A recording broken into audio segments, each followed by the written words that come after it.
معاك في السكة مع محمد منير ودينا بهجت. خلونا نبدأ بالموضوع بتاع حلقتنا النهاردة، وهو إنه البني آدم يخليه في حاله. عارف كده لما البني آدم يكون بيسمع حاجة ويسمعها ويوديها من الناحية التانية ويتعاطف مع البني آدم وخلاص خلصنا على كده. لكن إزاي؟ في ناس بقى تحب كده تخش في الموضوع بقى، يعني طب قوليلي بتقبضي كام؟ قوليلي هتتجوزي امتى؟ ده سؤال بائس قوي بتاع بتقبضي كام ده. ليه اصلا؟ هو ليه حد يسأل السؤال ده اصلا بجد؟ يعني انت لو انت من الورثة بتوعي تمام اسأل، هسيب لك ورقة هسيب لك ورقة قبل كده، يعني تمام براحتك عشان تبقى عارف انا بقبض كام وهسيب لك كام تمام خد وقتك يا سيدي واعرف انا باخد كام وبقبض كام. طب هتتجوزي امتى؟ طب اتجوزت هتخلفي امتى؟ طب ما تسيبونا في حالنا. مثلا يعني الراجل جبت شقة، ايه الاخبار؟ هتتجوز طيب خلاص في واحده ولا طب ليه يا جماعه؟ كاش ولا قسط؟ ما اعرفش ولو بقى. كاش دفعت فلوسها ازاي؟ بيطمنوا اكيد بقى ده يعني انت كسيب بقى ده انت معلم بقى. بقى انت شغال بقى ورايح وجاي وبتاكل وبتاع، ما انت واكل فراخ امبارح يا عم. الله اتعشي قدامي وباينه والدنيا مرتاحه والدنيا حلوه. على فكره هقول انت كلتي ايه عادي جدا. طب انا ممكن اقول انت كلت ايه؟ لا خلاص مش معلش يا جماعه خلاص. ايه السؤال الرخم اللي جالكم يا جماعه وبتحسوا كده انكم عايزين تقولوا للشخص مالكش دعوه، لو سمحت مالكش دعوه، ما تتدخلش في خصوصياتي، مالكش دعوه بشتغل ايه بكام، بقبض كام، هتجوز امتى، هخلف امتى، الحاجات دي كلها تخصني انا وشيء ما يخصكش، يعني لو سمحت بعد اذنك. يعني دينا واضح ان هي بتعاني من الاسئله. مش هتقول لنا طب واحنا على الهواء مباشره؟ ممكن عامه. كام؟ بصوا بصراحه شاوري وانا اقول لك 3 ارقام اللي بيتفرج على التي في هو اللي هيشوف. طيب عامه هو السؤال بتاع حلقه النهارده ممكن برضو تفكروا فيه بشكل تاني. يعني ايه اكتر سؤال اصلا مش بتحبوا يتسالوك؟ اكتر سؤال لما بتتسالوه ما بتبقوش مستلطفين ولا السؤال ولا اللي بيساله عامه. يعني هو انا يعني هقول لك سر مثلا، انا من الاسئله اللي ما بحبهاش خالص وتجيب معاه رد فعل عكسي تماما، مش عارف ليه. في ساعتها إيه لما حد بيقول لي مالك قافش ليه كده فبقفش. ده برضو يا عم انا مش قافش. انا لا شكلك قافش. لا انت اكيد في حاجه مزعلاك. يا عم مش قافش. قول بجد. بس شكلك متضايق يا عم. مش متضايق. طب بص لو في حاجه كلمني انا معاك. يعني غريبه مع ان شكلك يا عم بقى كنت يا كويس عم انا كنت كويس لحد ما شفتك والله كنت كويس لحد ما شفتك حبيب قلبي. فدي نوع من انواع الاسئله اللي مش بستظرفها يعني. فانتوا كمان قولوا لنا ايه الاسئله اللي مش حابين اصلا انكم تتسالوها. عارف برضو في سؤال رخم قوي اللي هو انت ليه مش زي كذا اللي معاك في الشغل ده؟ حلو قوي عشان انا مش هو. ايزي روح اساله يعني اساله بقى. ايزي بس خلصت خلاص. طب بمناسبه بقى ان انا في حاجه في السؤال ده كنت عايز اطول فيها شويه. انا عارف ان السؤال ده لما بيجي من افراد العيله بيبقى كل قصدهم ان هم يدعموا ويفرحوا بيكي وفي كل الخطوات والمحطات في حياتك المهمه يبقوا موجودين وبيسابورتوا. هنفرح بيك امتى؟ اللي هو ايه في البدايه بتبتدي احنا هنفرح بيك امتى؟ طب اوكي وحصل وفرحنا. هتخلف امتى؟ البيبي امتى؟ المهم بس ان هو بقى لا في جاب بقى ما بين هنفرح بيك امتى والسؤال بتاع البيبي، ان هو بعد ما نفرح بيك على طول مش فرحته. لا في حاله اختفاء بقى. كل اللي كان بيسال ما بقاش موجود ومش بيسابورت فجاه. تيجي عند امتى البيبي بقى امتى؟ فتلاقيهم ظهروا عند السؤال تجيب البيبي. لو انتوا يا جماعه هتساهموا في مصاريف المدرسه اسالوا السؤال.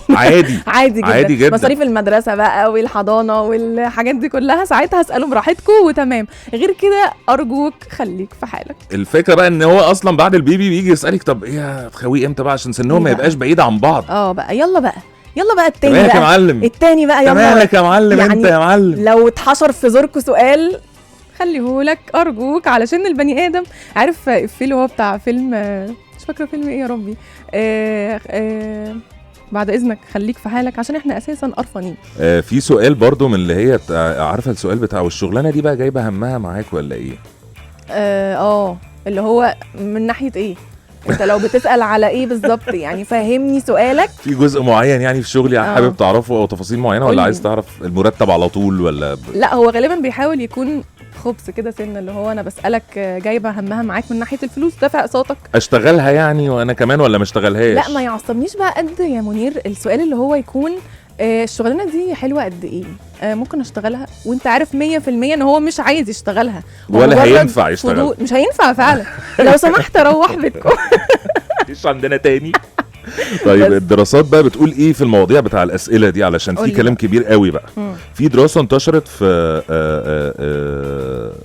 Journal of Social and Personal Relationships. ده الموضوع كبير وبيوسع مننا واسامي ودراسات فعلا.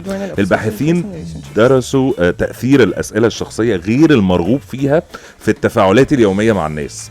الدراسة وصلت لنتيجة مهمة جدا. ايه هي النتيجة؟ ان الناس مش بتتضايق من السؤال نفسه، لكن من توقيت السؤال واحساس ان حد دخل بيرسونال سبيس او مساحه شخصيه من غير ما ياخد اذن، اللي هو انت ايه اللي جابك هنا وايه اللي مقعدك هنا ومالك مرحرح كده ما هو مالك واخد راحتك ليه في الكلام معايا يا معلم. ده يرجع للناس الفضوليه برضو. يا جماعه اوقات ممكن نبص لهم من فوق لتحت او ما نردش عليهم. انا هعتمد الرد ده. بص كده اللي هو ايه ده صح ايه بصراحه رد صح. لا خطير يعني بصراحه. الموضوع بيوصل لدرجه ان الواحد مش عارف ارد عليك بايه. في سؤال من الاسئله دي برضو 50-50 يعني ما تفهميش هو بيضايق ولا بس احيانا السؤال ده بيبقى كويس بس هو 50-50 يعني في اوقات كتيره بيبقى حلو، اوقات كتيره بيبقى ملوش اي علاقه بالموضوع ومش مقبول تقريبا. السؤال اللي هو من كلمه واحده، مالك؟